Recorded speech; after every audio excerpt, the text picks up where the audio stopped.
Welcome to the League of Legends Champion Spotlight, featuring Ekko, the boy who shattered time.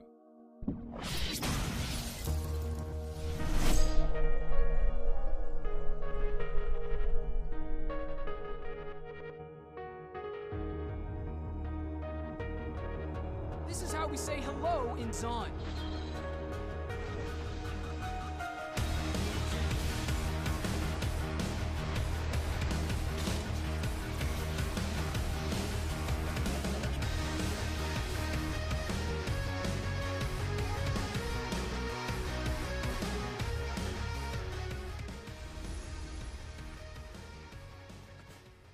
Ekko's a rebellious street kid with smarts, a daredevil genius who uses his inventions to survive and thrive on the corrupted streets of Zon. In-game, Ekko plays the role of a solo lane skirmishing assassin who uses his guile and crowd control gadgets to outsmart and outmaneuver his targets before blinking in to bludgeon them down.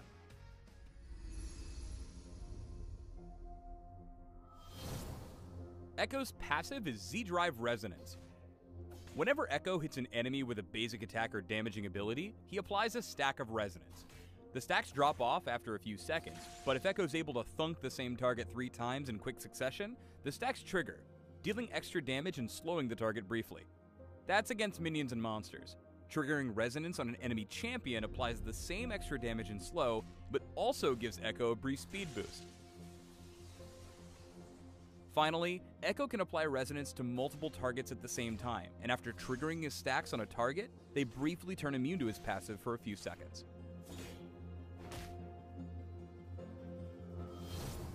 Ekko's Q is Time Winder, a medium-range skill shot that serves as his primary damage and harass ability. Ekko tosses out a chrono gizmo that damages all units in its path. Once the device reaches its max distance or strikes an enemy champion, it expands, creating a large but short-lasting slowing field. After it collapses back down, Time Winder shoots back to Ekko, dealing extra damage to whatever the ability strikes on its way home. With good aiming, you should be able to hit your lane opponent twice, so get super aggressive with Time Winder. After you land it, all you have to do is walk up, which should be easy enough thanks to the ability Slow, and smack him in the face to trigger your passive. Ekko's W is Parallel Convergence, which has a passive and an active. Passively, Ekko's basic attacks deal extra magic damage to all low health enemies, including minions, monsters, and yes, champions. When he activates his W, he bats a time thing to a target location, which, after a brief pause, creates a pretty big slowing sphere. It'll fade away after a few seconds, but if Ekko manages to enter the sphere before then, it'll detonate and grant him a quick shield. Even better though, enemies caught inside the sphere when Ekko detonates it end up stunned for a few seconds. Ekko's enemies see him cast Parallel Convergence, but won't be able to spot where he aims it until just a few moments before the zone kicks in. Cast Parallel Convergence on your escape route whenever you're running for safety. The shield usually helps you survive incoming damage, and the slow zone will leave most enemies in the past. Ekko's E is Phase Dive. On cast, Ekko dashes a fixed distance to a target location before gaining a bunch of range on his next basic attack. Once Ekko begins his next attack, he blinks to his target, dealing extra damage and applying all the on-hit and spell effects he has hidden up his sleeve. Remember that Ekko can pass through terrain with both parts of Phase Dive, meaning he can get pretty damn slippery when he wants to. Yo, Phase Dive has a ton of uses. Dive across walls, dodge enemy skill shots before blowing up a squishy, or, if you like living, just use it to make your way to safety. Hella uses. Ekko's ult is Chrono Break. Whenever it's available, Ekko leaves behind an image of himself that indicates wherever he was exactly 4 seconds ago. When he hits his Giga Chrono Break button, that's where he'll reappear, dealing massive damage to all nearby enemies and recovering a portion of his lost health.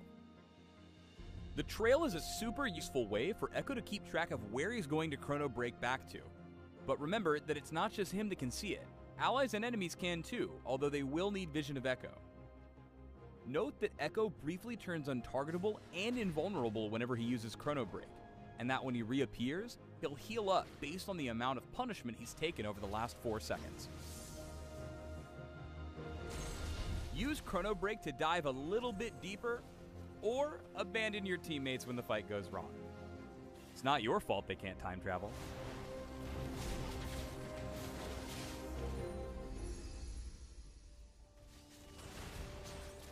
Ekko's one of them newfangled skirmishing assassins, so while he lacks some of the raw punching power that other assassins boast, he's got a ton of crowd control and other tools to use alongside his more standard attacks. Here are just a few pointers that'll help you wrangle the most out of your Ekko. Ekko's too squishy to start fights, but his kit makes him incredible at setting up areas for your initiators to go in. Here's what you want to do. Start by aiming parallel convergence over wherever you want the fight to happen. Once your front line goes in, their knockups, stuns, snares, bolas, bears, whatever, should last long enough for the slowing sphere to appear. As soon as it does, quickly phase dive in to trigger the stun and pick up your shield before pressing all of your buttons on the enemy team. Sometimes you'll be merrily playing a game of League when, out of the corner of your eye, you spot a wounded squishy positioned away from their team. Here's how to get in, kill them, and get out before the enemy team can react. Phase dive in before using the ability's second attack to close range. Ekko makes short work of low health enemies thanks to his W passive. Once they're dead, Chrono Break back to safety. Just make sure your time clone is where you want to go. Ulting to the same spot is hella embarrassing. Finally, this last combo is a perfect way to engage on an enemy team while you're running away. Cast W roughly where your trail is going to be in 4 seconds, then, as the enemy team heads through the slowing zone, Chrono Break to put yourself back into it. You'll trigger the stun and deal tons of damage.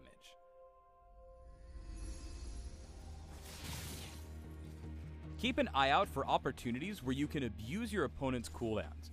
Even from level 2, you'll have enough threat to punish mistakes, so while it's okay to poke and farm from range with Time Winder, don't be afraid to get aggressive when the time is right.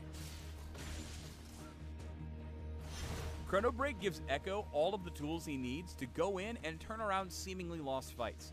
Here, he times the ability perfectly, dodging Lux's ult and styling for the triple. As you start grouping, try using parallel convergence to set up traps for the enemy team. Without vision, they'll walk right into your stun and pretty much hand you a free kill. Also, while we're on this clip, check this out. Dodging abilities with your E's blink requires some predictive play, but when you pull it off, it looks super sick. Alright, so this is how to not play Ekko. With poor positioning, you'll quickly end up giving huge chunks of your life to super avoidable poke. Sometimes so much that you're forced to ult just to try and survive otherwise lethal damage. No matter how cool you think you are, you're still pretty squishy, so try to save your ult for the enemy team and not to cover your mistakes. By using Chrono Break just to reposition, Ekko totally catches Lux off guard and immediately puts her team on the back foot. Speed boosts from his passive, along with Phase Dive's 2 gap closers, mean that your enemies are going to have a pretty hard time getting away from you, even if they're flying a biplane. That's cheating. Alright, final clip time. Ekko nearly dies like 4 times or something stupid. He survives Shockwave by Chrono Breaking through it before dancing on the brink of the fight time and time again. Check out his positioning here. Because he never commits and positions at the edge of the fight, he can use Time Winder to whittle his enemies down and go in when it matters. Thanks to Maokai, he's able to dive back in with a shield and pick apart the enemy team. Oh, and he also totally outplays Zac with some fancy phase dive footwork. I guess Zac's echolocation wasn't quite good enough. Oh man, we almost made it without a pun. Thanks for tuning in to the Ekko Champion Spotlight. Please subscribe to the Riot Games YouTube channel and leave us your comments just below the video. Come on! Show me something new!